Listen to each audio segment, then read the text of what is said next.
The next story was inspired by the mugshot below. Here you can see the man has a large chin and appears to be the closest humanly thing possible to the American Dad character Stan. We wanted to make a story based on his alleged crime that may make you never look at chins the same way again. Here's what it looked like.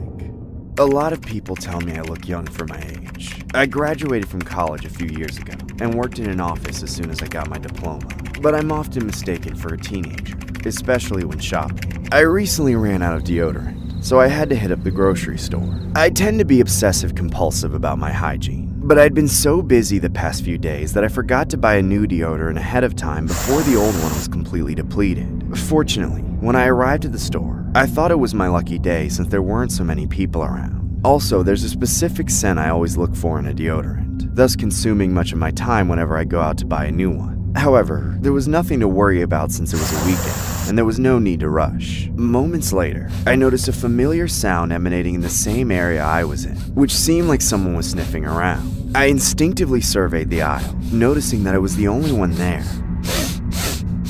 The hell was that sound? I asked myself. I thought maybe it was somebody from the neighboring aisle checking out the colognes or someone with a runny nose, so I immediately shrugged it off. I then resumed my search, trying out a variety of deodorants, sliding its smooth spherical surface across my armpits. However, seconds later, I heard that same sniffing sound yet again. Startled by the loud sniff, I dropped my arms in a defensive position as I looked around. Still, there was no one in sight. Moreover, the sniffing had suddenly ceased, so at that moment, I was beginning to think that I may have been imagining things. And so, again, I experimented with a different deodorant and heard another more intense sniffing sound than before. This time, however, I heard a man's voice. It sounded like a murmur, but his words were crystal clear when he said, "Ooh, that smells like fresh pits." I didn't know who this guy was, but I was beginning to think he was checking me out. The mere thought of it was revolting to say the least. So instead of spending too much time searching for the perfect scent, I simply returned the deodorant and decided it was high time I left the store and went elsewhere. However, from the corner of my eye, I noticed a man idly standing and staring at me. But it wasn't just his penetrating eyes that caught my attention. I couldn't help but notice his colossal chin. And so, the first thought that crossed my mind was, look at the size of that thing. I've never seen a chin so huge. He looked like Stan from American Dad. But unlike the cartoon that fascinated me, seeing it on a real person gave me the impression he had a chronic tumor growing on his chin. I prevented myself from making direct eye contact, afraid I might provoke him. I casually turned my head back towards where the deodorants were, playing off that I was just looking around the shelves. Through my peripherals, I saw the man sprint behind me in a split second. I stood my ground, not moving a single muscle. I didn't want him to know that I was creeped out, so I proceeded to keep looking at the deodorants. I could literally feel and hear this man sniffing behind me. With each sniff, it felt like a mini vacuum was lifting my shirt off my skin slightly. I was completely terrified. I then felt his chin slowly graze upon my back as he continued to sniff. I now had no doubt in my mind that this deranged psycho wasn't sniffing for colognes. He was sniffing me. I tried to compose myself. I assumed he might have been one of the staff working here, since he was wearing a suit similar to those worn by the employees. Afraid I might make a fool of myself, I decided to stay put and resume my search for the best deodorant. But as I went back to try them out, the sniffing sound only got louder. I was as stiff as the shelf right in front of me, afraid that if I moved a muscle, the man would attack me. But I had to turn. I just had to. Perhaps there was still a way to escape this growing anxiety. And so, when I looked behind me, the creep was sniffing. "Excuse me, can I help you with something?" Suddenly, I felt the need to assert myself, hoping he'd leave me alone. However, he continued to stare, smiling at me. Then he replied, "What do you mean, sir? I should be asking you that question. Perhaps I may be of assistance." Anxiously, I told him in a low tone, No, please leave. "I'll make sure not to get in your way, but just in case you need me, you know where to find me," he replied, displaying how calm and confident he was. However, I was still annoyed. Which part of "please leave" did he not understand? I wanted him out of my sight, but I stopped myself before I could do anything rash since he was still larger than me. And on top of that, I didn't want to draw attention to myself, which would prompt other staff to kick me out the door. So eventually, the creep went back to check the items on the shelves, and the distance between us gave me a little more comfort. Then, finally, after all the deodorants I tried, I found the perfect one and told myself, well, I guess this is the last deodorant for today. Can't believe it took me this long to decide. Suddenly, someone grabbed my arm and raised it from behind. And before I knew it, he pressed his face against my armpit. Ow! Somebody, get this guy away from me! I moved around as much as I could, but his large chin pushed against my ribcage, preventing me from escaping. Even as I struggled to break free, he remained calm as he sniffed like his survival depended on it. Ow! Ow! Ow! Ow! Ow! Ow! Leave my armpits alone or I'm calling the cops! Somebody help! I yelled hysterically. Both my chest and back were hurting due to immense pressure. After what felt like hours, a bunch of workers rushed to my aid, yanking the psycho and pinning him to the ground. The man was laughing maniacally. Let me smell your pits! Let me smell your pits! Eventually, he ended up in jail after the cops arrived. After looking through the surveillance footage, they discovered that this creep had been stalking multiple individuals in the deodorant section, sniffing them while disguised as a worker in a suit.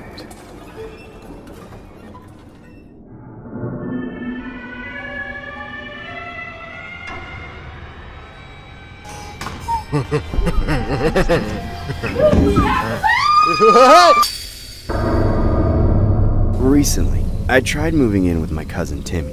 He needed a roommate and I needed a place to stay that was close to my college. This was my first time living out of the dorms. And not only was Timmy's house only 5 minutes away, but he was also willing to let me stay there rent-free since we were family. Or so I thought.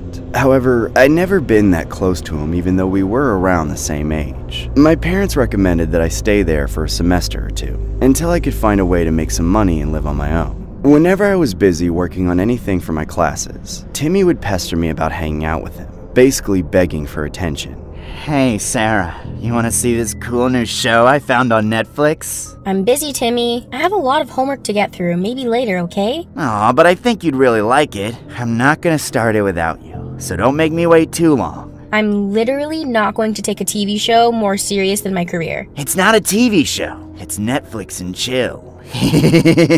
Go away! I don't know what his deal was, but he could just never get the hint. I had more important things to do with my life, because my parents weren't going to support me doing nothing forever like his parents seemed to be okay with doing. Of course, despite it being annoying, I did cave in eventually. I couldn't always find excuses to go out or hide in my room all the time. So we started watching this weird show on Netflix that he'd been begging me to watch with him. I couldn't bring myself to pay attention to it very much. It was all really nerdy, and with seriously misogynistic undertones. And as much as he said he'd been waiting for me to start it, it was very obvious that he'd already seen the whole thing. He would stare at me the whole time, and then tap me on my leg and take my phone out of my hand to try and get me to watch specific, supposedly important parts. You're not watching if you're on your phone. Come on, won't you pay attention to it? For me, I'm sure you'll like it if you give it a chance.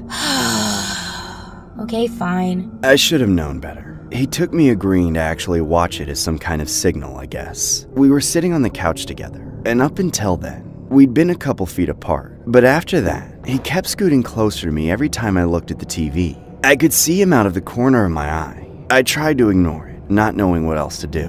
But when he was right up next to me, he tried to put his arm around my shoulders. I was petrified. Obviously, this was awkward. But the worst part was when he started leaning over onto me, like he was going to rest his head on me. I was wearing a slightly low-cut V-neck shirt that night, so I immediately excused myself to avoid things getting any worse. I just realized I haven't taken a shower today. Excuse me. Things were just getting good. I got my clothes and toiletries together as quickly as I could and went inside the bathroom. That's when I realized there was no lock on the door. I figured he wouldn't cross such boundaries, so I got in and started showering. Right when I started shampooing my hair, I heard the door creak. I quickly rubbed water over my eyes and saw a silhouette of Timmy on the other side of the curtain. The curtain was translucent, but it was definitely him. I didn't even want to move, but I forced myself to slowly reach over and yank back the shower curtain. But he wasn't there. All I saw was an open door. I closed the curtain and rushed through the rest of my shower and went to bed early, avoiding saying goodnight to Timmy. I was restless all night, feeling like I was going crazy. However, I did manage to sleep a bit, and when I woke up, The first thing I saw was my bedroom door open. I knew I had closed it. What made things really alarming was how there were no locks on any doors in the house except the ones that led outside. So I knew it had to be Timmy that opened it. I left for class early just to get away from him. During lunch, I called my parents and told them about everything that was happening with Timmy, and they agreed that I should pack my bags and get out as soon as possible. They said they would pick me up the next day after they got back in town from their work trip, which meant I would have to spend another night at Timmy's house. I must have looked pretty glum after getting off the phone, as a few of my friends came by and offered to let me stay with them for the night, but I kindly declined. I didn't want to drag any of them into the situation. I stayed in the library until I was done with all of my studying for the day and didn't get home until very late. When I finally got in, I could see Timmy waiting by the front door with an angry look on his face, like that of a toddler who didn't get the toy he wanted. Where have you been? I've been waiting to Netflix and chill with you for hours. Don't you know how worried I've been? Where I've been is none of your business. I'm moving out tomorrow. What? When I told him I was moving out, he got all red in the face and started punching the wall like some unhinged psycho. It was honestly embarrassing as much as it was disturbing. I immediately went to the bathroom to take a shower again. I needed to get away from that weirdo. But just like the previous night, when I was halfway through shampooing my hair, I heard the door creak open. Then, just like before, I saw the silhouette of Timmy standing on the other side. I didn't want to pull back the curtain this time, because I could see him moving, inching closer.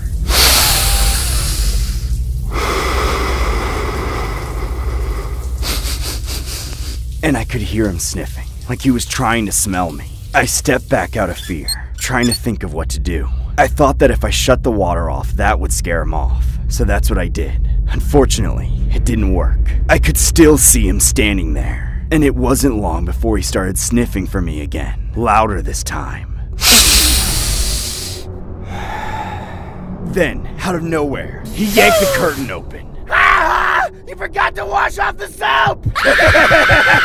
I jumped out of the shower while pushing him to the side. I grabbed a towel and got the hell out of the house. I showed up on the neighbor's doorstep, covered in nothing but a towel and a bunch of soap, banging on the door and screaming for help. Open the door, please! Somebody help! They ended up calling the cops, and Timmy was immediately arrested. I had a friend stay the night till my parents could come pick me up the next day. Later that night, when I began to pack up my belongings, my friend suggested that we check Timmy's room. I just then realized I had never been in there, and I shortly found out exactly why.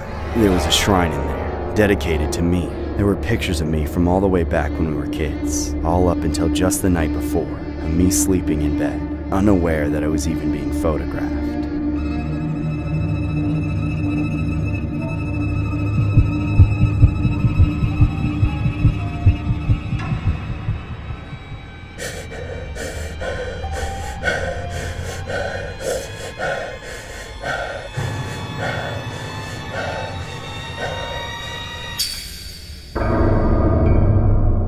I was always known by most people as a pretty fit guy, who always did pretty well for himself with the ladies. A lot of guys ask me how I managed to have such chiseled abs, and I'm always open with my secret. Still, even though I'm honestly trying to help people, a lot of people never seem to take me seriously when I say that the best way to cut stomach fat and really accentuate those abdominal muscles, on top of rigorous exercise, is to spend a lot of time in a sauna. Personally, my go-to gym isn't equipped with a sauna, so I go to a nearby spa facility that has an open sauna to its members 24/7. Unfortunately, there's only one other person I've ever seen in the sauna besides me. I don't know his name.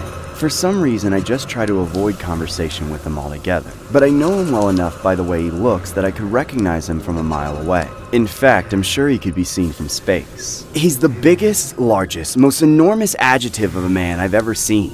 I'd almost say he's the most morbidly obese man in the world, if I were enough of an expert in that sort of thing. To be fair, I only say that because the sauna should be big enough to seat 8 or more people quite comfortably. But whenever he's in there, there's barely any space left just for me. Plus, he's always in there, stinking up the place with his unwashed crevices. And every time I come back, he smells worse and worse. It's like he never leaves, not even to shower or relieve himself.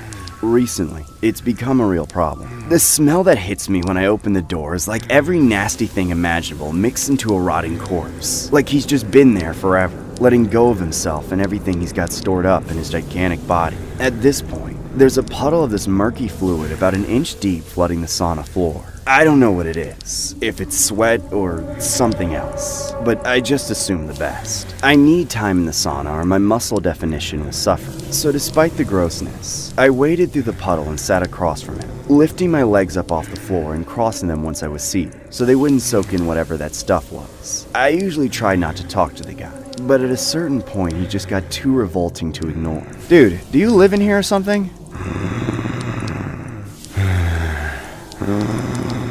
Dude, you really need to start cleaning up your sweat. You're gonna flood the damn sauna if you don't mop after yourself.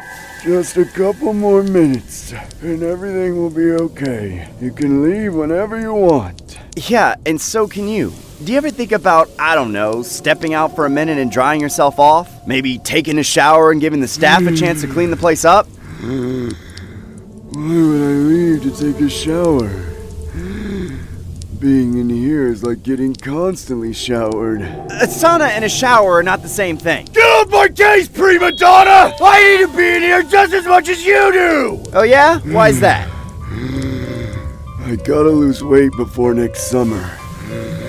Or nobody will be able to see the muscle I've been working on underneath all this. Yeah, sure. Like, that makes any sense. When I knew I couldn't get him to leave myself, I tried asking the staff to kick him out, but they kept saying that any paying members are just like me and that we have to share the facilities. They wouldn't hear anything about the fact he was taking up more space than the average member. Since that didn't work, I tried going at a different time, when I was sure that nobody would be there. But of course, even at close to 1 in the morning, he was still in the sauna. It was almost like he lived there or something. The puddle from the day before was even deeper and murkier, but I already stayed up past midnight and screwed up my sleep schedule, so I wasn't gonna let the effort be in vain.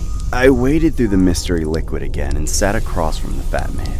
But this time, it seemed like there was something off about him. He wouldn't quite acknowledge me or look me in the eye. He was wheezing a little bit, and his face was beet red. Hey man, are you alright? Are you stuck in here? Do you need me to call anyone, like the cops or something? I already said I'm here to lose weight before summer! Now let me be! Okay, I'm sorry for asking. I tried not to say anything for a while, but I kept thinking about how impossible it seemed for a man that big to have even gotten in the sauna through its rather small door. With every second that passed, the silence became more awkward and the sauna seemed to get warmer. I didn't notice it was on a higher setting when I came in. The steam was growing thicker with each moment, but right as I started to get worried, I noticed that the fat man sitting across from me was staring at me with a manic smile, like he had anticipated for my reaction. Suddenly, I felt the urge to get the hell out of there. I jumped off the bench, and right as I did, I noticed that just in the last few minutes, the puddle of filth and grime at the bottom of the sauna was now up to my ankles. But sure enough,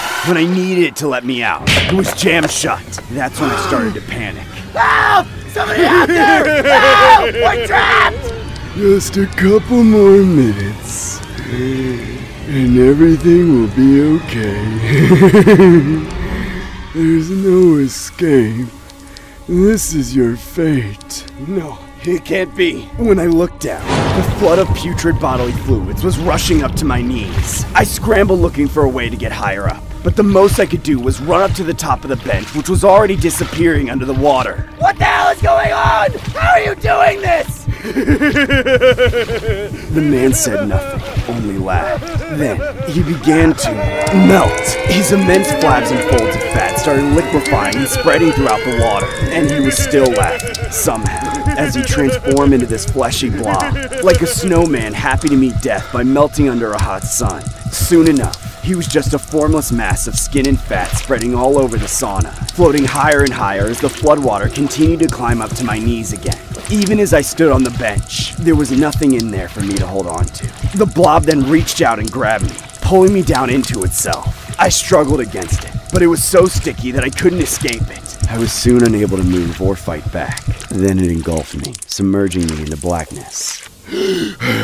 At last I woke up. I was just daydreaming, thank goodness. I'm still in the sauna, relaxing by myself and working on my muscle tone. Only, there's that reflection of myself in the lacquer finish of the bench wall across from me, reminding me of the grim reality of just how far I've let myself go. No amount of sweating will get rid of all that. Just a couple more minutes, and everything will be okay. Welcome. What's up, my man? Working hard as usual, huh? This has got to be downright one of the most scariest Thanksgiving stories out there, so let's just get straight to the animation. I lived alone in an apartment with my pet Doberman Toby. I had moved away from my parents' place ever since I got a full-time job as an IT tech. Thanksgiving was just around the corner, and I had planned to stay by my parents' place for a few days after months of being away. However, although I was looking forward to it, one thing made me anxious: my mother. Being the eldest son who was still single, the task of caring for the woman who raised me was entrusted to me since she was now suffering from dementia. One moment she'd be on cloud 9, and then all of a sudden she'd be acting out of pocket like the girl possessed from the Exorcist movie. And if that wasn't creepy enough, I even saw her in the living room once talking to herself, laughing and crying simultaneously as she stabbed one of our family portraits displayed on the table with a kitchen knife. He's not part of the family! He's not part of the family! He's not part of the family! I had no idea what she was talking about, but after seeing a lot of videos online, everything was leading back to dementia. I didn't know how to respond to the situation, afraid she'd be ridiculed if friends or relatives dropped by the house. However, I vividly remember one of the videos talking about the ability of animals being able to alleviate the suffering of people diagnosed with chronic ailments. So that's when I stopped by the house with Toby one day and was greeted by my mother at the front door. She stared at me for quite a while, making me uneasy. So to withdraw from this awkward situation, I gently pulled my dog by the leash, thinking I should bring him inside the house. However, to my surprise, my mother gripped my other hand ever so tightly, saying, "Get rid of that rodent! You understand me? I don't feel good around that dog!" I replied, "Mom, it's just Toby. He used to live in this house before, remember? I took him away when I moved out. Can you at least try to remember that?" However, she frowned upon me, mistaking it for disrespect. How dare you! You're in no position to defy me. Mom, if I'm coming over for Thanksgiving, then so is To Toby. hell with that dog! You only want him for yourself. You can't fool me. People around me would always talk about patience, reminding me that her behavior was simply the result of her ongoing condition. But there's a limit to everything. Once the cup is full, everything would fall into disarray. Frustrated, I shouted, "No, he's not going anywhere! You're the reason why I wanted to move out!" Frightened, Toby ceased to wag his tail, slowly hiding behind my legs, and at that moment, I saw my mother's eyes brimming with hate. Then, seconds later, her mood changed again as she smiled and said, All right, we'll have it your way. Come in, little boy. Who's a good boy? Yes, you are. She caressed Toby's head and brought him inside as I stood there delirious, and nothing out of the ordinary transpired in the days that followed. However, just when I thought she had gotten closer to Toby, I heard her hollering in the dining room one night. I got up to check on her and saw that she was distraught by all the broken plates scattered on the floor. Then, as soon as she saw me, she yanked me by the collar and said, Donate this dog. Give him away or leave him in the forest. I don't care. Just get rid of him. I didn't know what to make of it, since Toby was well behaved the entire time. For all I know, my mother could have been the one responsible for all the broken plates, coercing me to cave in. I ended up getting a broom and sweeping the sharp pieces of glass away, while I saw my mother scamper to her room, leaving me to clean up the mess. I figured I'd bring Toby around the next time we had dinner, in hopes that if she saw my father around Toby, then maybe she'd eventually warm up to him. One night, I went into the kitchen to get myself a glass of water, and could hear my mother's voice in the living room talking to our dog. I didn't want to frighten her, and so I gradually walked toward the room and took a peek. It'll all be over soon, you rodent. You don't belong here. My son's right. It's no use giving you away. That wouldn't suffice. What we need is a permanent solution. It's time to give thanks.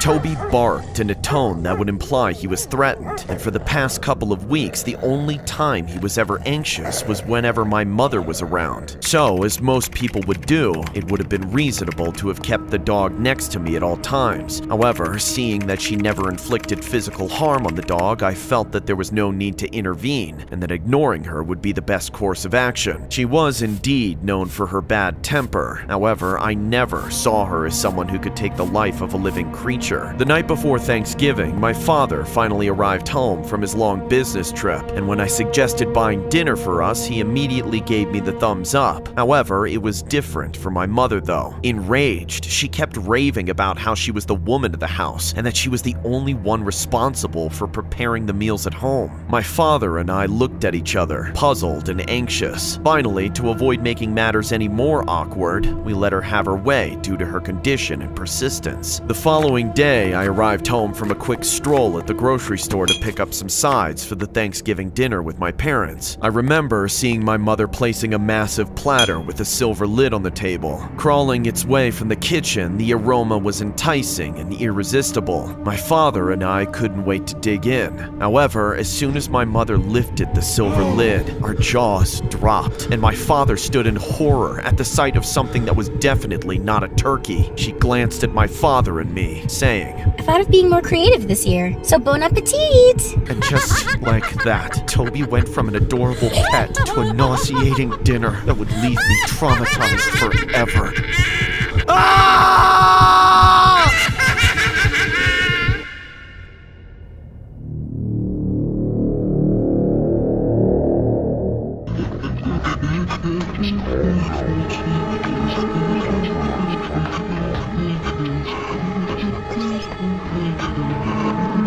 The next story was loosely inspired by a viral online clip called Rubber Johnny. For those who haven't seen the Rubber Johnny video, it was basically a viral skit of a person dancing and contorting in an obscure but entertaining manner. Here's our take on the whole shebang itself.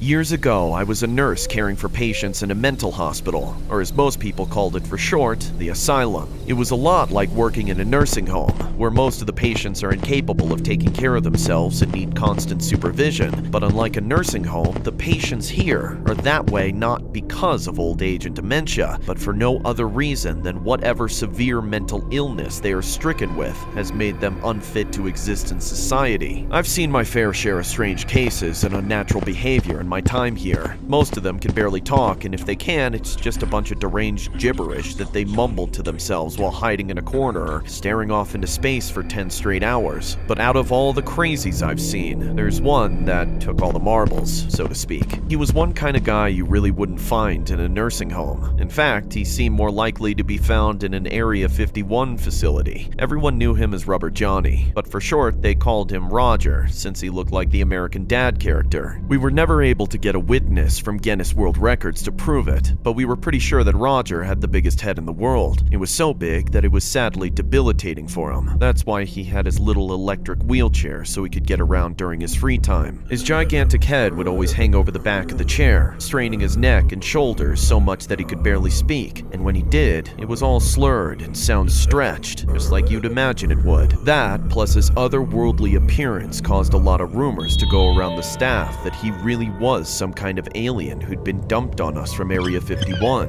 Heaven knows we never asked him though. My job wasn't to psychoanalyze him. No, my responsibility was to keep him as physically healthy as possible, which included feeding him, bathing him, changing his clothes and bedding, and making sure he didn't feel too lonely. That was pretty much my job with all the patients, so it wasn't long before I developed a strong stomach for incontinence. Roger was special though. How's my one-of-a-kind boy doing? Are you ready for your bath?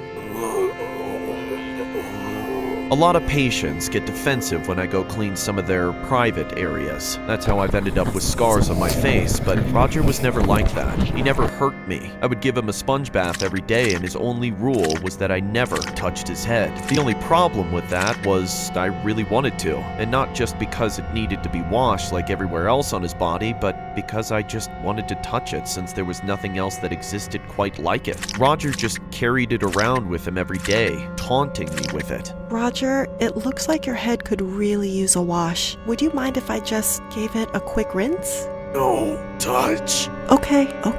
I never went against his wishes, despite having the most unusual urge to explore the strange sensation that awaited caressing the uniquely rubber-like skin on his head. I sometimes thought about mentioning this desire to my colleagues, but I always thought better of it. I knew they wouldn't understand. They thought he was some Area 51 reject, but I knew that he was just a special boy. I didn't want to upset him, so I always held myself back. Then came one night when Roger fell ill with a mysterious mysterious sickness, and the doctors all agreed that he needed some extra supervision. I volunteered to watch him overnight, which was much appreciated by the other nurses. The asylum can be an unsettling place at night, but I had a reason that I knew made it worth it. The next night, I set up a little desk and a chair in the hallway outside his room. I got myself a little lamp and a book and pretended to read. Most of the patients are secured in their rooms for the night. It definitely was strange to feel so alone with all those deranged minds. The only overnight staff is a skeleton crew of chubby security guards who never leave the CCTV room. To relieve the tension, every 30 minutes I allowed myself to open up Roger's door and peek inside to make sure he was okay. I'd helped him get into bed already, so there wasn't much for me to do but check his vitals every now and then. Finally, at around 3 o'clock at night, he was fast asleep.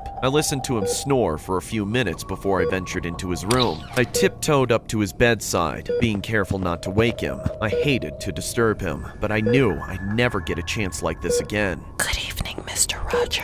Please keep sleeping. I'm just going to check something. I knelt down and got close to his head. I was mesmerized by every wrinkle, each bulging vein, and the fuzzy remnants of hair, and all the lice and fungus crawling through the folds and crevices. My heart was racing as I carefully stretched out my hand and placed it on his scalp at long last. For just a few glorious moments, I finally got what I wanted. I finally got to feel that alien landscape on the tip of my fingers, the smooth bumpiness, the warm, rubbery ripples of flesh. But then, in an instant, it was all ruined. Roger opened his eyes and looked into mine. Without a sound, he latched onto my hand and began swallowing my hand. Then, my arm.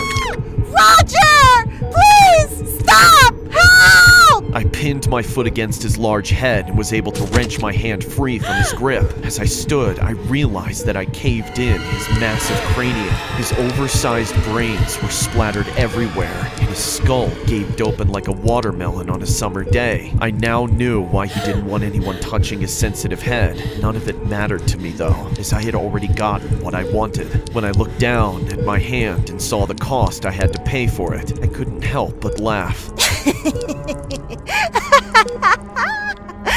I laughed myself out of breath, and I was still laughing when the security guards got off their lazy butts and finally found their way to the trouble. And even today, when I'm looking out the window and trying to itch that one spot on my head that I can't even reach from inside my jacket, I laugh to think about how I've always been here. But now, instead of having to clean up after the patients, I get someone who comes and cleans up after me. Someone who gives me all my medicine and all my food. In a lot of ways, it's a pretty sweet deal to never have to work again, but there are downsides to this neighborhood, so it is worth telling my story to those who think they might end up here.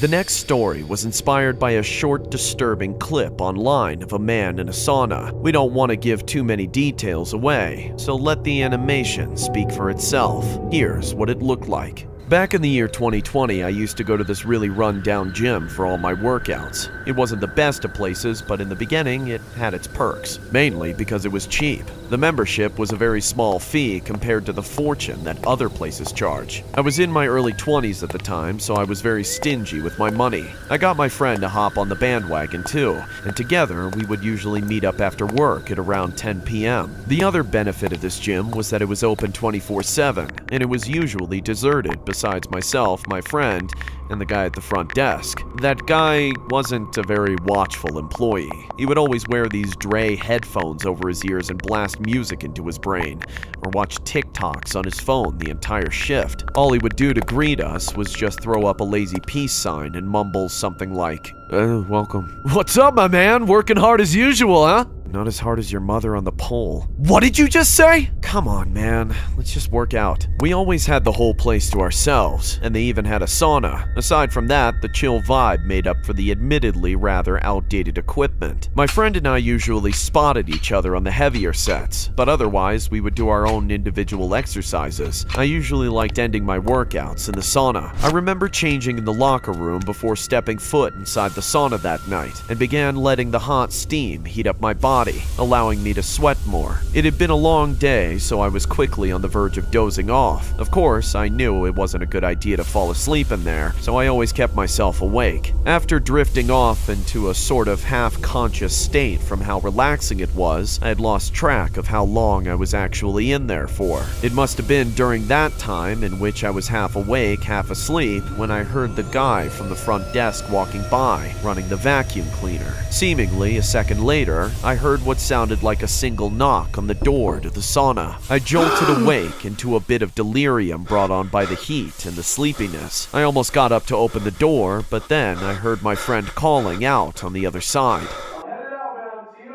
When I heard my friend's voice, I assumed he was having small talk with the guy at the front desk, so I decided to stay for another 10 or 15 minutes, then head home. The guy at the front desk was supposed to get off at midnight, and at that point the gym would be unattended until the morning. Like I said before, the gym was run down, and didn't have any set rules and regulations. Well, at least not until what happened to me. After sitting in the sauna for a few more minutes, I began to doze off yet again. I really had no idea how much time had passed before I woke up and realized that I was extremely hot and disoriented. I remember seeing my body drenched and a small puddle of sweat forming before my feet. A small shot of panic wrenched me right up from the bench, but then I was immediately stricken with a head rush so bad that I nearly passed out and cracked my head open. I managed to hold myself up by grabbing a hold of the door handle, but it wasn't moving. And then it hit me when I came to the grim realization that the sauna door had been locked from the outside. I knew the front desk guy had more than likely departed the building, which faced me with the grim reality that I was going to get cooked. I was going to get cooked alive. Oh crap, oh god, come on, come on! I didn't have anything on except a pair of boxers and a sauna towel.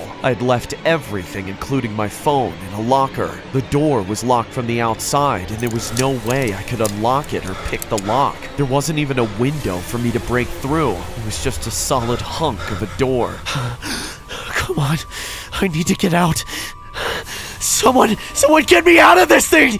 Help! Help! I gave my all trying to break the door handle. I didn't even know what I was trying to do, and no matter how hard I strained it, it wouldn't budge. When I finally realized that wasn't working, I resorted to just trying to break it down completely. I stepped back and charged for it, slamming myself into the door. It sent shockwaves into my brain, but I still tried it again, and again, and again, and again. Then, when that didn't work, I just kept banging my fists to no avail. Help! I'm trapped in here! Hello? I'm in the sauna! Someone, please open the door! It's locked from the outside! Hello? Anyone? Let me out! The more I struggled, the more I felt my blood pressure building, making my head feel like it was about to explode, and everything just kept getting hotter and hotter the more I moved. I realized that freaking out was just going to make my situation worse, especially when I noticed that the sauna coals, which were electrically heated, hadn't been turned off. I sat down on the bench feeling hopeless, but with every second that passed, the room only became hotter and drier. My vision began to get blurry, and I was struggling to get enough oxygen to stay awake. I don't know how long I held out, but I eventually passed out.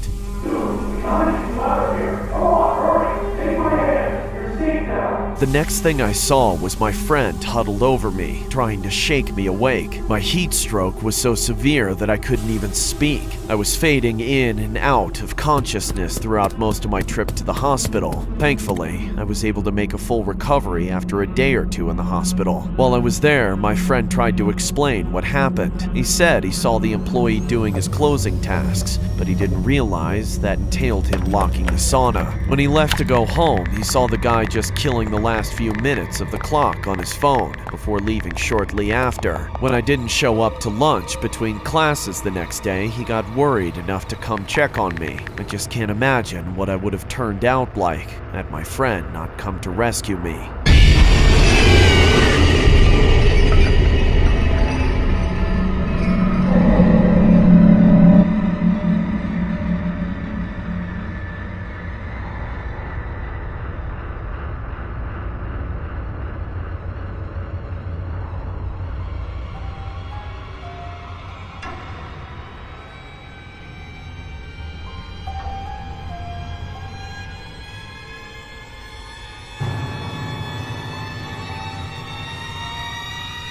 The next story was loosely inspired by a case that happened in November 26th of 2016. It was a Thanksgiving catastrophe that shocked the nation. The image below is a mugshot of the accused. Stay tuned later on and we will show you what he really looks like. The details are pretty disturbing, so we created an animation based on the alleged occurrence. I'm already in my 20s, just chilling every so often without a care in the world. While most of my friends and classmates would talk about their jobs as doctors, lawyers, managers, or teachers, I chose to simply lay back as I constantly waited for my parents to pay my bills. Thanks to the old geezers, I didn't have a problem being unemployed. As far as I was concerned, I had everything I could ever want and need. So, as a fat, lazy lard, I'd lock myself in my bedroom, playing my favorite online games, as I rammed potato chips in my mouth, flushing them down my throat with a can of beer. However, just when I thought everything was perfect, my parents suddenly barged into my room one day, cussing me into getting a job. Get a job! We can't look after you forever, son! I mean, look at you! You're nothing but a massive blob! Don't you have a dream, Louis? Isn't there anything you'd want more than just sitting around here all day? Teary-eyed, my mom asked. Your mother's right. There's gotta be something. My dad said, eyes scanning the four corners of my room, apparently disgusted. However, I remained fixated on the TV without glancing at my parents and replied, "Nope, I'm happy with the way things are." Why, you little shit! I ought to beat the funnel cakes out of you! I knew my dad wanted to hit me, but my mom was always there to stop him. Since that day, it became a daily routine for my parents to knock on my door and into the room, just to give me one hell of a pep talk. And the worst part was that I had to endure it every day. However, as the weeks passed, I eventually got used to it. And my parents' incessant rants would come and go like public utility vehicles. So, as a result, I would live my days consuming anything I found in the fridge, ordering pizza and all sorts of junk food online, while playing games all day without contributing anything useful to the house. But it's not as awful as it sounds. My parents were still healthy and strong enough to accomplish tasks independently and earn vast amounts of money. So, if you really think about it, why should I step in and tire myself out unnecessarily? Isn't it the responsibility of parents to constantly watch over their son regardless of age? Everything was in its proper place, and as far as I was concerned, I was living the dream. My mother would sometimes display the bills for the internet, telephone, groceries, and online games on the table, hoping she could persuade me. However, I remained reluctant to change my lifestyle and didn't pay for a single thing. So when Thanksgiving Day finally arrived, I yelled at my mom to bring me my favorite dinner. It was a special kind of meatloaf I would always request for every Thanksgiving, and without it, my day would be incomplete. "Mom! Thanksgiving dinner! Now!" I hollered even louder when I felt she wasn't paying attention to me. "Mom! The meatloaf! Come on! Step on it, will ya?" Moments later, I could hear heavy steps climbing up the stairs, and when my dad swung the door wide open, he said, "That's it, Louis! We're no longer paying your bills!" We're not your slaves, Louis. We're your parents. It didn't really matter that my parents reprimanded me. However, when my dad said it was time for them to stop paying my bills, the first thing that came to my mind was the end of online gaming. I was devastated. It was something I could never let go of. And besides that, where would I get all that sumptuous food? Outrage, I replied. "You can't do this to me, you traitors! Oh, yes, we can. My mom yelled. And that's not all. We're kicking you out if you don't get a job in the next month. You got that, Louie? Did I hear that right? Surely these two were only having a rough day, and neither could have meant what they said. Mom, Dad, don't you think you're being a little too dramatic right now? It's Thanksgiving, for crying out loud. I don't think you understand what Thanksgiving means, son. My dad replied, his gaze penetrating through my skin. Downtrodden, I stood up from my chair, sobbing, frustrated that there were two of them and just one of me. Apparently, there was no way I could win against the majority. Hence, with all my strength, I pushed them out of the room, locked the door, and hollered, "Leave me alone or I'm calling the cops!" Louie, this is for your own good. You're lucky you have 300 pounds on me! As I heard my parents' footsteps slowly fading away, I crouched in a corner, repeatedly asking myself, what am I gonna do? Where am I gonna stay? None of my parents are gonna give me the special treatment I require. Crap! How am I gonna eat? And what'll happen to my computer and to all my games? This is not happening. It's only a bad dream. Pull yourself together, Louie. However, moments later, when my tears had run out, I decided to head downstairs. Then, taking a peek, I saw my parents talking in the dining room. I slipped into the kitchen while my parents assumed I was grabbing food for Thanksgiving. That's when I grabbed a knife that would put an end to his madness. Then, hiding it behind my back, I went into the dining area and immediately began swinging the blade back and forth, like I was a character living in a GTA universe.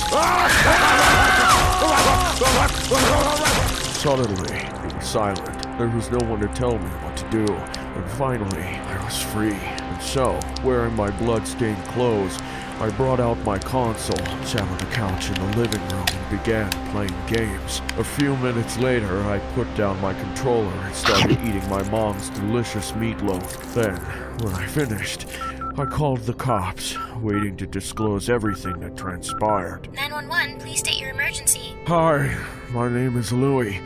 I wanted to say Happy Thanksgiving. My mom just made me the best meatloaf and turkey a son could ever ask for. Sir, may I please ask if this is an emergency or not? I just wanted meatloaf. Sir, My parents wouldn't give it to me, so I had to finish them. Sir, there should be a dispatcher close to your proximity within the next few minutes. I made the odd decision to turn myself in, as sirens could be heard in the background. Sir? Hello? Sir? Sir? Here's the image of the quote-unquote Louie. His real name was Joel, and did the unthinkable on a Thanksgiving holiday. His parents got the short end of the stick, all because they told him that they would no longer pay his bills. I guess it's safe to say that there will be a different type of meatloaf when he does his time.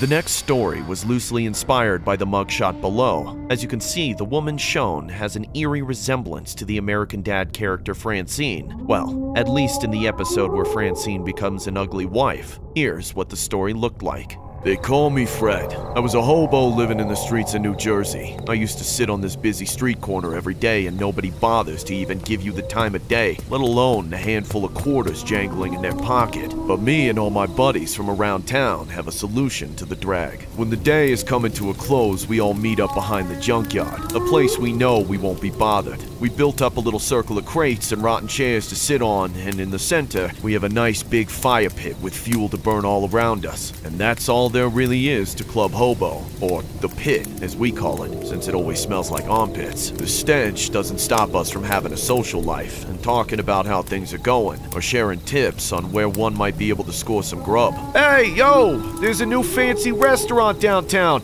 and I just ate some Gordon Ramsay tier food from the dumpster. If you was digging through the trash, then that means you still wasn't getting enough dough to get your own grub. Shh, shut up. Look over there. You see what I'm seeing? What the hell? What's blonde Blondie doing in our junkyard? She looks bad as hell, though. Kinda looks like Francine from that TV show, American Sad.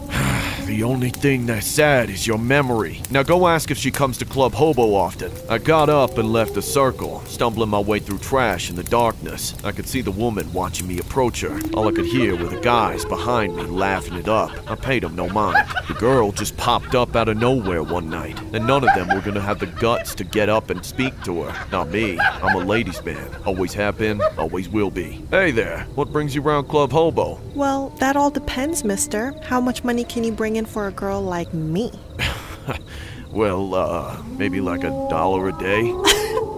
$1 a day? What do you think this is, boy? 1850? A girl like me's got more expensive taste than a broke bum like you can handle. So why don't you stumble your stank ass back over to all your little hillbilly buddies? What? But why, I oughta...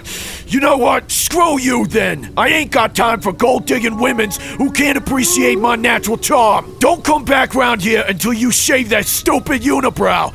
You got that? You're not welcome at Club Hobo! After all that ridiculing, I was ready for a change. The next day, I decided to go panhandling at a different spot than I usually do. I'd just been having no good luck for way too long. I was long overdue for a new spot. But as luck would have it, right as I sat down and got myself settled in for the day, who else did I see setting up across the street but that no-good gold-digging wench from the night before? I recognized that very distinct and hairy unibrow like it was straight out of an Austin Powers movie. I couldn't miss that big head of bright golden hair from a mile away either. Every person that walked past me gave me nothing. Nada. Not even a penny. It wasn't like that for an hour. It was like that all day. All these white-collared workers strolling by in their shiny dress shoes kept telling me, "Sorry, I ain't got the cash. Ain't got no time." Like I'm supposed to be an idiot who believes that coming out the mouth of a clean-shaven man. But on the other side of the street, old Miss Francine is just raking it in. Not even coins.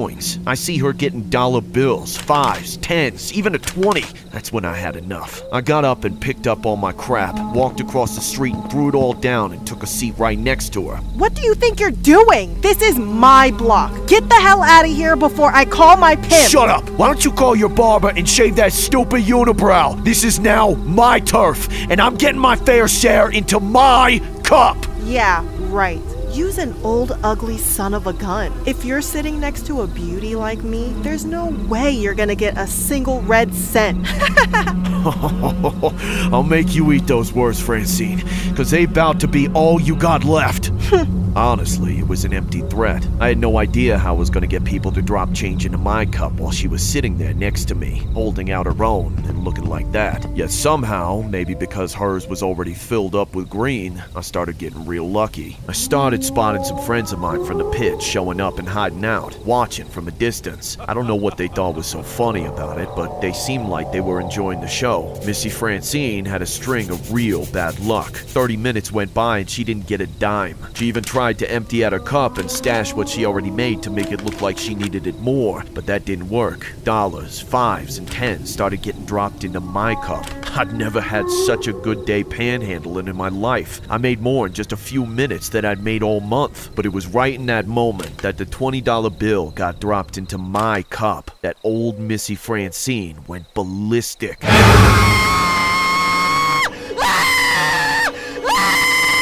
She lunged at me, screaming in my face and scratching at me, pulling my hair and my earlobes and trying to gouge out my eyes. Ah! I didn't want to hit a woman, so I didn't really fight back, but she was mad. She pinned me to the ground and sat on top of me while trying to bite my face off. I resisted by pushing her face away. The crazy thing was is that she was strong as hell. But before she could do any real serious damage, my friends ran up and pulled her off of me and held her back. The pedestrians all around us were gawking and yakking about it already, and a few of them were on their phones with the police. Apparently, those people had also been filming the whole time, and they kept recording as the cops came and dragged her off to jail, kicking and screaming. I heard that her little outburst and mugshot had been quite a popular spectacle on the internet, but of course I didn't have access to that, and never cared. Still, even if that popularity might have been her one chance at fame and fortune, it obviously didn't work out for her. I still see her from time to time, panhandling on the same corner. As much as I would like to sit down with are there and make a month's worth of money in 20 minutes, I know it's better to keep my distance.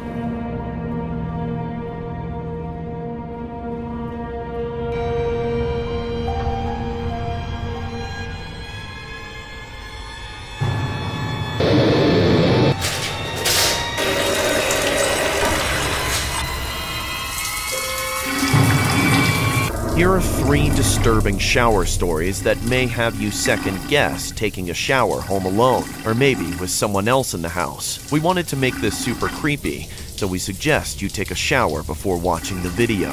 I've been in prison for several months now. I wouldn't like to say who I am or what got me incarcerated, but I need to say what's happened to me since I've been in here. From day one, I started pumping iron every chance I could get in the courtyard.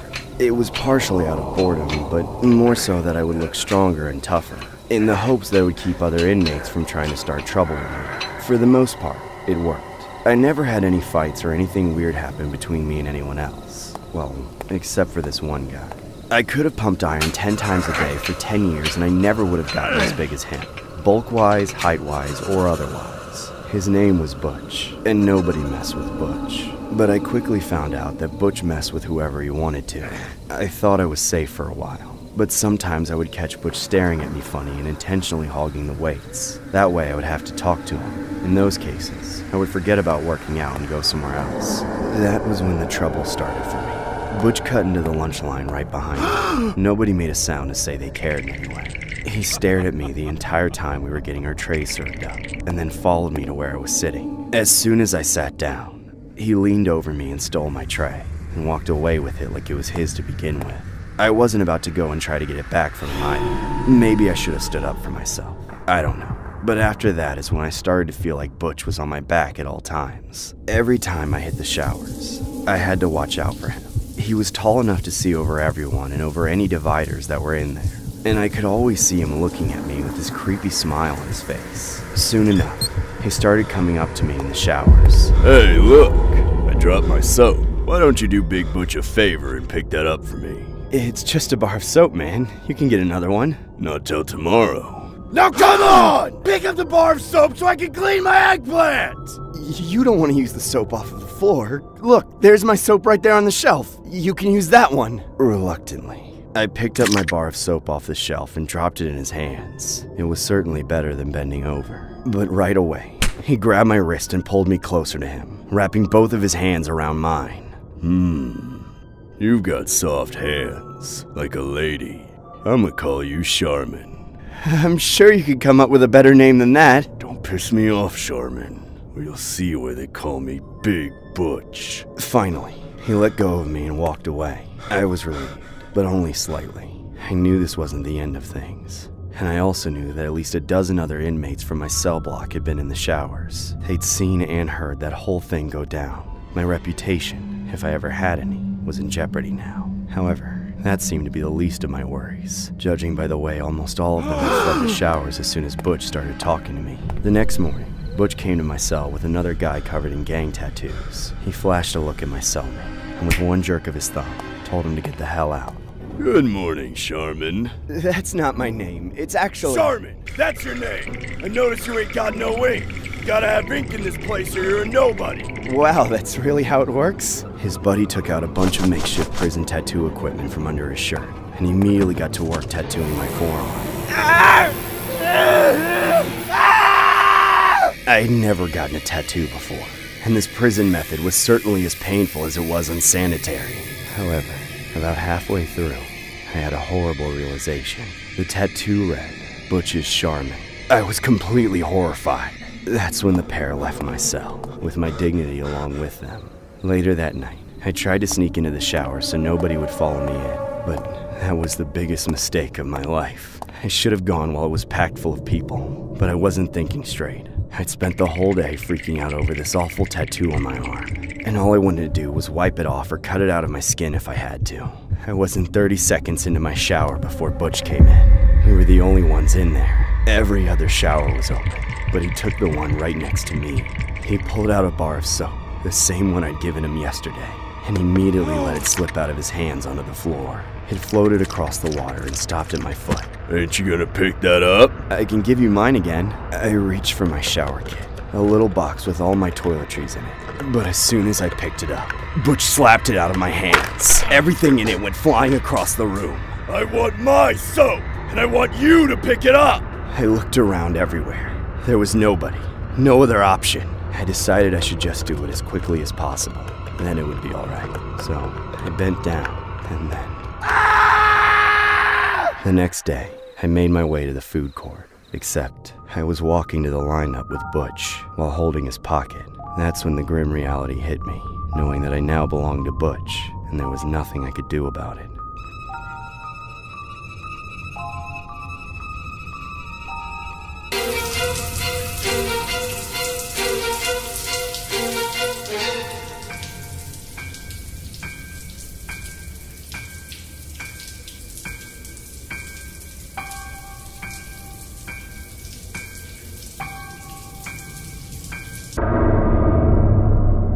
I lived on the streets for a long time. I panhandled around town and would usually make enough to get at least one hot meal each day. Afterwards, I'd go home, or at least under a bridge of what I called home, and hung out with a good friend of mine who we'll call Paul. Paul and I never saw each other in the day because we went to different parts of town to avoid stepping on each other's chops. Hey, Manny, how was work? It was good. Made enough to get me a footlong at Subway. What, you couldn't save some? I haven't eaten anything except for the dumpster food on King Street all day.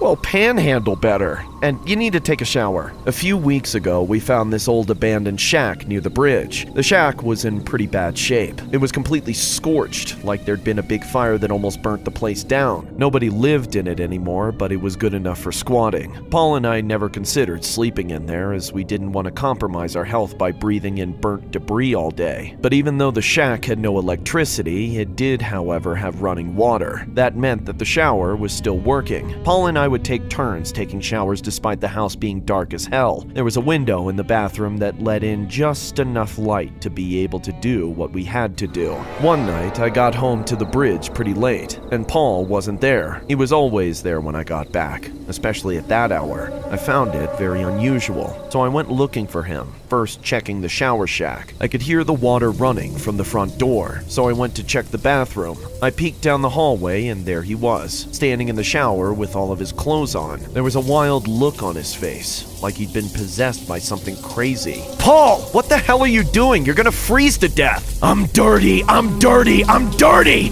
I need to be clean. But why are you showering with your clothes on? Leave me alone. Don't come near me. I'm very dirty. All right, I'll leave. I'll just see you later, okay? I backpedaled out of the bathroom and waited around the corner. I was worried about him and had never seen him like that. I decided to wait for him to finish showering, peeking around the corner every now and then. But the thing that really scared me was he never stopped. He just kept scrubbing himself madly. Exactly like the crazies do, but worse than I'd ever seen. Just scratching and rubbing himself all over, constantly. And the whole time he was talking to himself. I need to be clean. I'm so dirty. Filthy dirty. Gotta get clean. Clean and pure. I need to be clean. After he wouldn't get out for what must have been an hour, I finally had to ask him. Hey, Paul, did you take anything today? I need to be clean. I'm so dirty. Damn filthy dirty. Gotta get clean. Pure and clean. I need to be clean. To my disappointment, Paul was too far gone. He didn't even know that I was there anymore. I thought about waiting to see if he'd come down from whatever he was on, but deep down, I knew there was nothing I could do. So I went back to the bridge and tried to sleep. The next morning, there was still no Paul, but I figured he had to have left the shack by then. I got up and panhandled a bit, but I couldn't shake the feeling that something was wrong. Later that night, I went back to the shack. I headed up the stairs and to the bathroom, only to see Paul still there. He was still in the shower, scrubbing himself while yelling, I'm dirty! Dirty! Dirty! Dirty! Paul, why are you still here? You're already clean! No, Manny, you don't get it! There's something big growing inside me. Bugs crawling through my skin. So many bugs! You're just tripping, man. It's all in your head because of whatever you took. Just quit hogging it. I need to shower too. Paul began scrubbing himself at a much faster rate as he yelled, I need to be clean! I was at a loss for words. All I could do was run. I didn't come back for another day as I was scared as hell. The next night, I came back and saw that he was still there, showering his life away. But this time, I wasn't going to try to talk to him. I knew that wasn't going to work. I approached the bathroom slowly, got up next to him, and forcibly began yanking him out of the shower. I tried to drag him out of the bathroom, but he went berserk, pushing me so hard that I fell and smacked the ground. Suddenly, I felt dazed and incoherent. I remember seeing Paul standing by the sink, looking into the broken mirror. He was so far gone that his skin was shriveled up like a raisin. He honestly looked like the girl from The Exorcist from the several open wounds scattered across his face. Then I saw it, the bugs. I rubbed my eyes in disbelief at first, but then I saw more of them.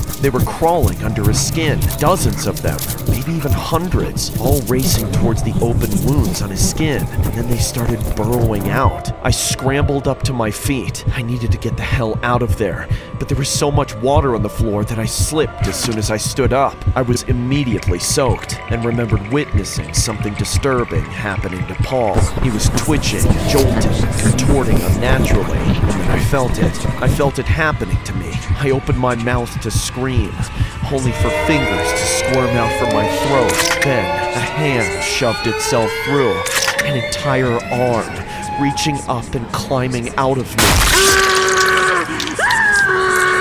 And that's the last thing I remember. Last night, the remains of 2 men were found in the bathroom of this house here behind me, which was abandoned after a fire rendered the structure inhabitable. Neighbors over a quarter-mile away complained of strange noises in the night, accompanied by foul odors in the following days. So far, the deceased have yet to be identified, and there seems to be no evidence of the attacker who could have done this. The only lead investigators have is that the former owner of the house, who disappeared after the fire, has been suspected of arson. Police say the owner also happened to be a psychic, and was believed to provide such services to the general public prior to the fire. If there are any witnesses around the general area that would like to come forward, please contact Crime Stoppers at...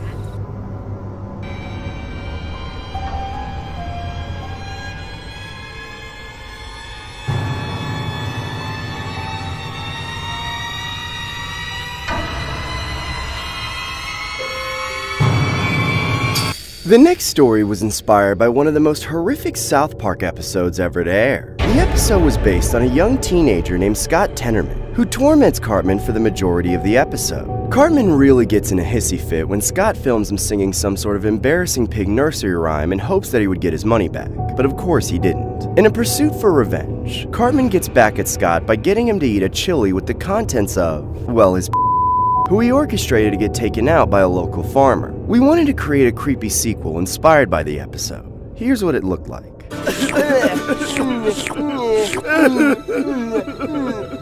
Oh, it's so delicious. Oh, the tears of unfathomable sadness. Yummy. It's so delicious, guys. That's all for today, folks. I threw the fat lard on the ground in a fit of rage as I yelled, Cartman, I hate you. I'm gonna make you pay for this, you little psycho. Aw, look at the little crybaby. Aw, Scott's sad that his dead. A group of people then held me back as I vowed that I would never let that little brat get away with this. How about you shut your goddamn mouth and cry me a river, Scott Tenorman? I broke free from the peacemaker's grasp and stormed off in a rage, still holding back my tears. After that nightmare, I couldn't eat for days. I was in shock. My brain couldn't comprehend how such a gullible little fatty was able to ruin my entire life like that in an instant. It was all so wrong. I ran away from all those people and took refuge at my aunt and uncle's house. They did their best to try and comfort me, but it just wasn't the same. Nobody can compare to my mom and dad. After they died, I laid in some unfamiliar bed in my aunt and uncle's guest bedroom for days, just rotting. It wasn't until the funeral that I managed to claw back a shred of my former spirit. God, that was an awful day too. It was fittingly rainy and gloomy for the entire service, but I stuck it out and paid my respects in the rain, and did so peacefully. Well, I was peaceful. Until I saw him. I caught the stubby little sight of him out of the corner of my eye, standing on a hill and watching over the burial with his eyes fixed on me. Even though he was on the horizon, I could tell he was smiling, like this was all just hilarious to him. All of a sudden, I felt that righteous anger return, which lit a fire inside of me. I broke out from the crowd and charged up the hill, ready to give him a piece of my mind. Cartman! Come here! I'm gonna make you regret your entire life! Oh no! What are you gonna do, Scott Tenorman? You gonna make me dance and beg for my $16.12 again? I don't think that's gonna bring your back from the chilly underworld. I'm gonna make you beg for mercy! I swear if he wasn't a little kid, I would have ended him right then and there. My stupid family had to grab me and pull me away from him again, and then shield him from me like he wasn't responsible for my deaths. I bet that chili tasted better than Wendy's. Hey, Scott, remember this? I'm a little piggy, here's my snout. Oink, oink, oink. Oh my God, Scott Tenorman, you're such a freaking loser. You shouldn't have humiliated me. Otherwise, none of this would have happened. Now go bury those chilies before they expire. My family dragged me away as I gave the death stare to the fat rodent of a human being. He couldn't just leave it at ending my lives. He had to go the extra mile and crash their funeral, too. I walked home alone, seething with rage. When I got back to my aunt and uncle's place, I locked myself inside my room and ordered an extra large deluxe pizza. I hadn't eaten anything since Cartman's special chili. After starving for so long, I chowed down on that pizza. To be honest, I barely even tasted it. It felt like I had lost all my taste buds from the traumatic experience. Regardless, it was fuel for my brain and helped me hatch the beginnings to crafting the ultimate revenge scheme to get back at Eric Cartman. I waited until it was very late at night. Then I snuck over to his house and staked out a hiding spot in the bushes where I could watch him and potentially sneak into his bedroom and get the jump on him while he was asleep. I spied him through the windows with my binoculars to get the best look possible, but for the longest time, the only thing I saw him do was play some stupid game on his computer. Finally, he got up and went downstairs, only to then burst out the front door and start screaming into the front yard. Who's out there? I know you're hiding in the bushes, you disgusting ginger! Come on, show yourself, coward! I got startled and laid flat on the ground. I hadn't even realized I wasn't the only person spying on Cartman. How many lives has this little bastard ruined? I thought to myself, but my thinking was interrupted by the sound of footsteps getting closer and closer to me. I held my breath, trying to alleviate any sounds that may blow my cover. But unfortunately, the footsteps stopped right in front of me, then darted away. I breathed a sigh of relief and realized I was being way too paranoid. It was probably just a squirrel. I decided to then sneak around the back. The back door looked unlocked, so I made my way over to it. But as I was just a few feet away, I fell into a giant 7-foot trench. I frantically tried to climb out, but the walls of the hole were too loose and gravelly for me to get a good enough grip. And lo and behold, Cartman comes out of the house and stands on the edge of the hole, looking down on me with the smuggest look on his face. Scott, you stupid, idiotic fool. Once again, I have predicted your every move like the brilliant mastermind I am. And once again, you have fallen right into my trap like the complete ginger moron you are. I knew you would plot your own revenge against me. Who wouldn't want to get back at someone for humiliating them the way I humiliated you? Shut up, you gullible little licker! I'm gonna drag you down in this hole with me! Tisk tisk. Name-calling won't get you anywhere now, stupid crybaby Scott Tenorman. You should just shut up and listen to the badass who just beat you for the second time in a row. You see, after the funeral, I knew you would go home and try to use your little pea brain to come up with a way to get back at me. So I paid a hitman a few gallons of Chef's delicious chili to pose as a pizza delivery guy. And make sure you received a very special pie made especially by me. Haven't you ever wondered where your are, Scott? It's 2 in the morning. Why haven't they come home yet? Maybe they've already come home. Or maybe they're already turning into turds inside of you right now! No, God, no! Not again! I'm a little piggy, here's my snout. Oink, oink, oink, oink, oink, oink.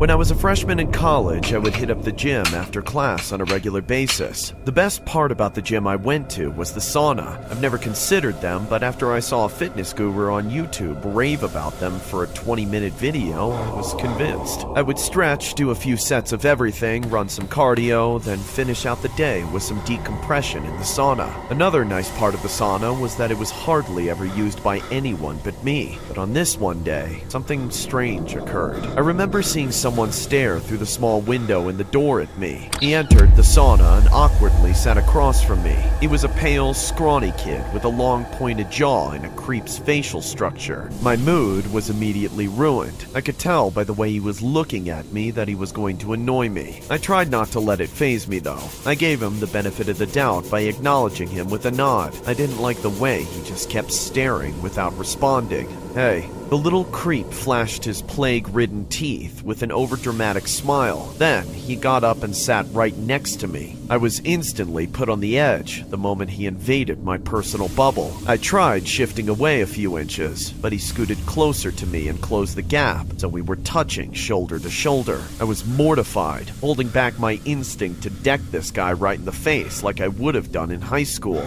Hey, I'm Aaron. Cool. Can I call you Daddy? Alright, nope, that's it. Screw you! I had to get out before things turned physical. I was bummed about missing the sauna, but when I got home, I meditated until I calmed down. I turned in early and started the next morning refreshed. I attended class and took my usual seat, waiting for the lecture to begin. It only took about 5 minutes for me to notice that I was being stared at. My intuition was screaming at me to look around the room. I found out it was because the same creep from the night before was sitting in my room, just 5 or 6 seats to my left. When we met eyes, he flashed another disturbing smile. I looked away immediately and ignored him, but I don't think that freak looked away from me for a single second of the lecture. 10 minutes before it ended, I couldn't take it anymore. I got up abruptly and left without a word. Since I had about 2 hours before my next class, I decided to go to the gym before the creep got there. I did my usual routine and then finally got into the sauna alone. I breathed a sigh of relief, closed my eyes, and let the steam do its thing. Not even 5 minutes later, the door opened, and that same kid walked into the sauna. I was stunned, but before I even had time to react, he sat down on my lap and then started saying creepy stuff into my ear, while I held back the urge to curb stomp him. Hey, Daddy, I bet you left class early because you got excited to see me, right? I pushed the creep off to the side and gave him a death stare. I balled my fists up, ready to strike, but I pinned them down with every ounce of my willpower. Not the talking type, are we? What's your number, Daddy? And I'm not talking about inches. I'm talking about your phone number. Come on. There are other places we can sweat besides this dingy sauna. Leave me alone or I'm calling the cops! I couldn't take it anymore, and I stormed off and went straight home. The next morning, I skipped class and went straight to the gym, figuring that there would be no chance of that guy being there. For my whole set, I saw no sign of him. Excited, I got into the sauna and postured myself for some meditation. But, of course, within 30 seconds, he barged in and sat across from me. I didn't even have time to open my eyes. I knew it was him. I kept them shut and outright ignored him. Hey, Daddy, what you doing there? I really think you should open your eyes.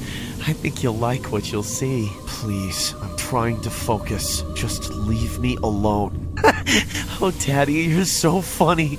You're not gonna get rid of me that easily. Finally, I just couldn't take it anymore. I reluctantly opened my eyes, just to be horrified by a skinny weirdo wearing nothing but a Speedo. You're sick! Don't you get it? I don't know you and I don't want you! I'll never want you! You're making a big mistake. No one is going to know you like I do. I know everything about you. Like what? Your name is Jackson Harris. You're from Minnesota and you've come to the Chicago area to study business. You live at 240 West Riverside Street, apartment 322. Your parents live at— If you ever go near my parents, I will pummel you into mincemeat and dump your liquefied remains into Lake Michigan! Oh, that was so hot. Suddenly, that kid left the sauna and slammed the door behind him. I was heated for the whole confrontation, but then something strange started happening. I could feel the max setting of steam pouring in through the vents. It was obvious that the kid was screwing with the temperature dial. I tried to burst through the door, but it didn't move. The little twerp was stopping it with his foot. I started banging on the door, screaming while still trying to push it open. Open the door, you little shit! Hey! Someone get this freak away from the door! Help! I was locked into a battle against this guy, but for some reason, no matter how hard I tried, I couldn't get the door to move much more than an inch. Maybe I was sweating too much, or maybe that guy was stronger than he looked, but after several minutes, I was already getting exhausted. Very soon, I started to lose my vision. It took all the strength I had left just to stand up and lean against the door, looking into the eyes of what I thought would be my embarrassing demise. Moments from passing out, I saw a group of students rush up behind the creep and pull him away. As soon as he wasn't holding the door, my body weight pushed it open, and I fell through, hitting the ground like a sack of bricks. While some of the students were helping me, I could hear the rest of them trying to make sense of what was going on. Unfortunately, by the time I came to, the sicko was nowhere to be found. However, when I reported him to the police, they weren't able to identify him, even based on security footage. They were only able to find out that he had been using a stolen school ID to get into the campus buildings and stalk me. Thankfully, he's never been seen since that day. I never go into saunas anymore. I have a phobia of being trapped in them now. I also have to check on my parents every day, or I start to get worried that he's moved on to them.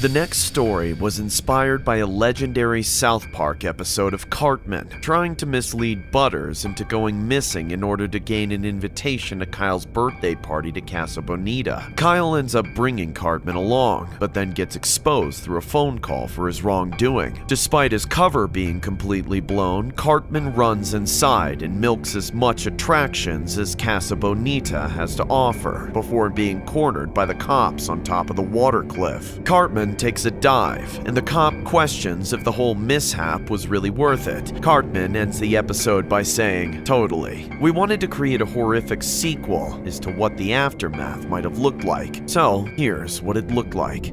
It's been 5 grueling days since the law caught up to me for the things I've done and locked me away. With every day that passes, they try to rehabilitate me, but they should know by now that there's nothing they can do to change the heart of a man with no regrets. If I had the chance to do it all again, even if it were all just for 1 more minute inside Casa Bonita, I would do it in a heartbeat. My time in the bin has only hardened me, and my dreams of Casa Bonita the last things I have to which my waning humanity clings. Luckily, I have plans to go as soon as I get out of this place." Oh, Eric, I miss you so much. I can't believe they locked you up in this horrible place.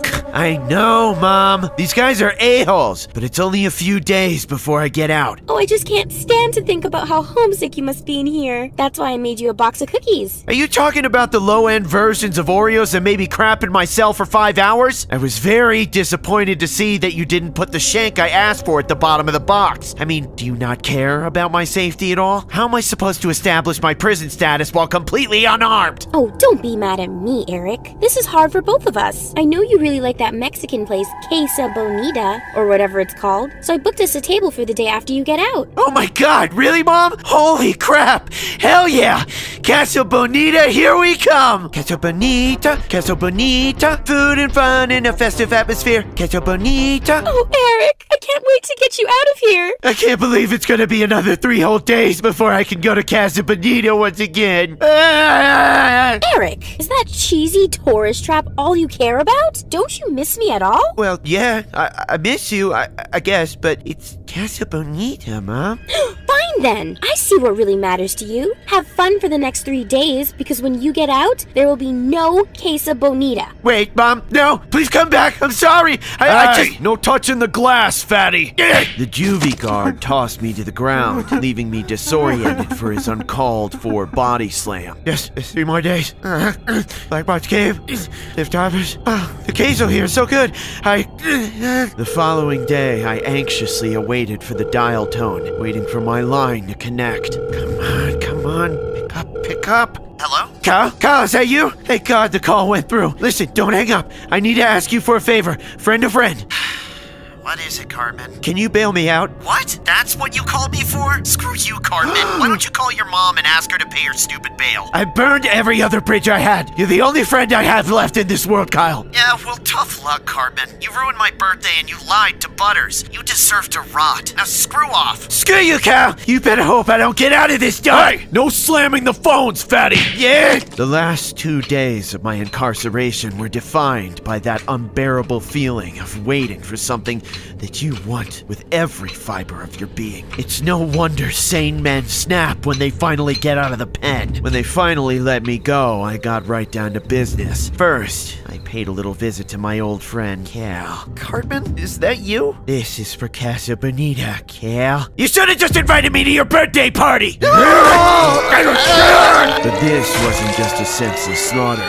Not even just for revenge. All of these people who wronged me had all the resources necessary to take me to Casa Bonita. Once I finished up with Kyle, the next enemy on my hit list was Butters, that butthead. Ah, Butters! They're coming! Get up! We have to go and they're gonna find us! Who?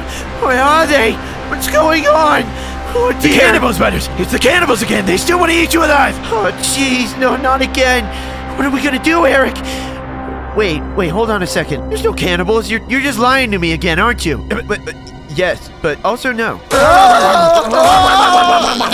The next stop was my own house. I rang the doorbell a few times, and there came my mother, stricken with motherly worry. Oh my, what have they done to you, my boy? We'll get you all cleaned up right away. Doesn't that sound good, my little poops again? The deed was finally done. Of course, I also took care of Stan and Kenny to garner as much money as I possibly could before my grand arrival in Casa Bonita once again. After I took care of my business as a free man, I cleaned up and took it easy for the rest of the night. The next day, I got out of bed bright and early in the morning. I changed back into a fresh pair of my civilian clothes and counted up all the cash I stole. I thankfully had more than enough to pay for paradise at Casa Bonita. The bus dropped me off right after Casa Bonita opened, making me the first in line for everything. Oh yeah! Tacos, chalupas, tamales! So good! Back through Black Bart's cave. There's the skeleton again. Ooh, and the ghost's in here too now. That's new. Ooh, scary. Wait a second. That's not supposed to be a ghost in here. Who's there? Stay back! I then saw a ghostly dead Kyle stumbling towards me with black, void-like eyes streaming with blood. Cartman, why did you do this to us? Shut up, Kyle! You're dead! I ran through the rest of the cave and came out at the bottom of the waterfall, only to be stopped by the apparition of a dead Butters, Kyle, Stan, and Kenny. You lied to me, Cartman. You lied to me. Shut up, Butters! You're just a gullible idiot! I sprinted away and climbed up to the top of the waterfall to catch my breath. That's when I saw my dead mother at the peak of the mountain. Come over here, little poopskin. Ma? Is that really you? No. You're not real. I'm just going crazy. I then realized I was cornered when I saw my dead friends closing in from the other side. That's when I took a dive. Ah! After splashing down, I doggy paddled to shore and continued running. I didn't want to let those ghosts tarnish my experience at Casa Bonita. I ran up to the cowboy jailer photo booth to hide behind it. I remember grabbing the bars and peeking through to see if the coast was clear. But my luck ran short, as I was then spotted by the dead, who immediately started coming towards me. I continued to grasp the bars while closing my eyes, hoping that this was all just a bad dream. No! Then, all of a sudden, nothing happened. I opened my eyes, and I wasn't at Casa Bonita anymore. I was still behind the bars, though. Grab onto those bars all you like. You ain't going anywhere, Mr. Baby W. I'm gonna make you pay for what you did to your friends and mother, fat boy. Get over here! I then saw Kenny sitting on a bench across from my cell, grinning and laughing. I thought I took his life, but then remembered that Kenny doesn't die.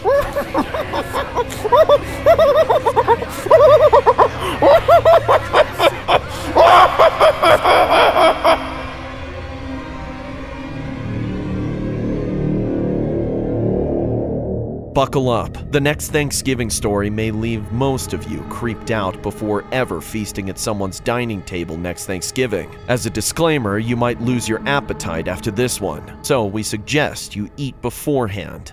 I've been studying engineering at university for a couple years now. Since starting my higher education, I became close friends with a guy named Eddie.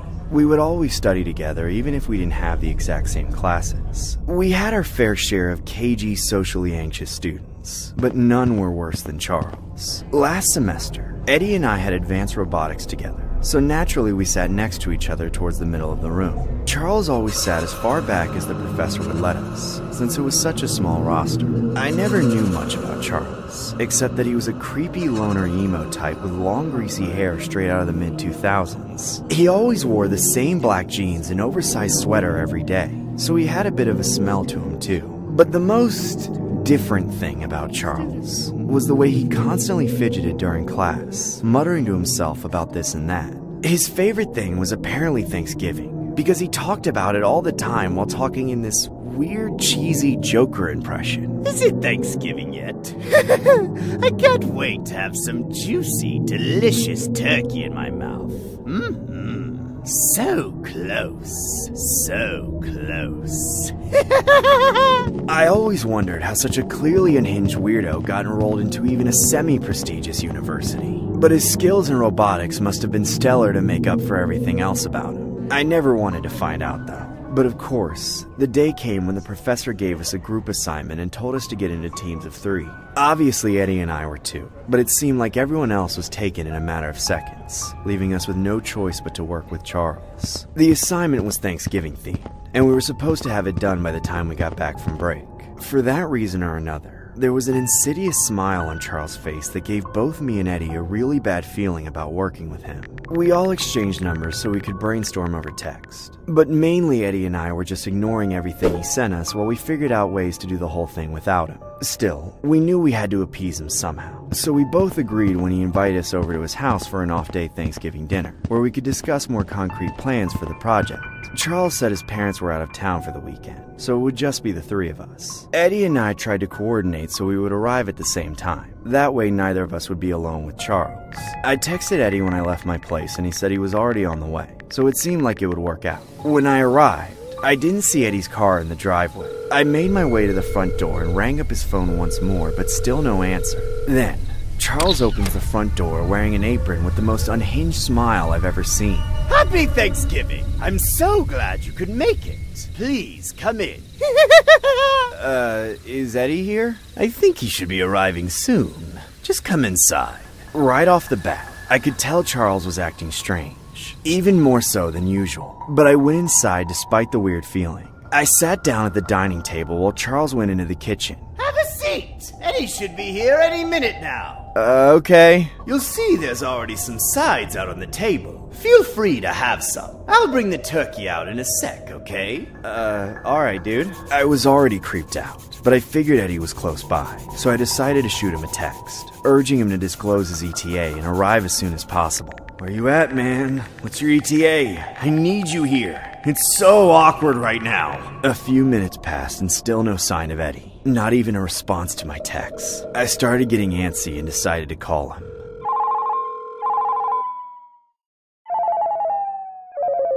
Right away, heard his phone ringing from inside the house. It seemed like the rings were coming from the kitchen. Eddie had a very distinctive ringtone, so I knew it had to be his phone. Quietly, I got up and crept toward the kitchen. His phone was blasting at full volume right around the corner. Hey! I was just about to step in when Charles came careening around the corner. No guests in the kitchen. Get back to your seat, Mr. Snoopy. Okay. Have a seat. The turkey is done, so if you want some, I'll need to see some manners. Okay, Charles. The turkey smells delicious. Charles was blocking me from going into the kitchen, so I was forced to go back to my seat. As I did so, Charles put the huge platter down at the center of the table and took the seat directly across from me. I was literally starting to shake and hyperventilate. Eddie's phone was still going off and Charles was staring at me with the psychotic look in his eyes. Is that Eddie's phone ringing in the kitchen over there? Of course not! It's my phone. I told you already. No guests allowed in the kitchen. I held my phone out and showed him that I was dialing Eddie's phone. A couple rings later and it timed out.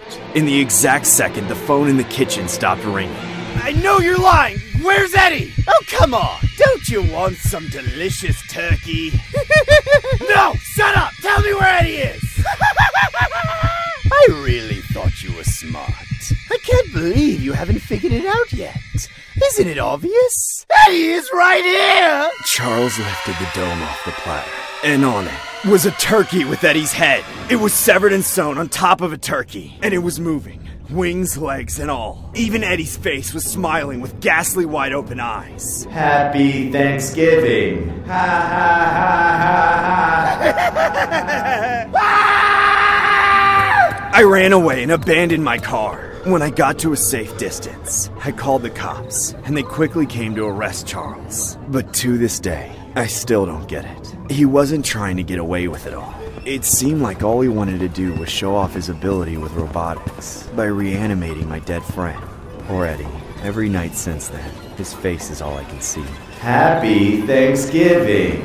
Ha ha ha ha ha ha ha.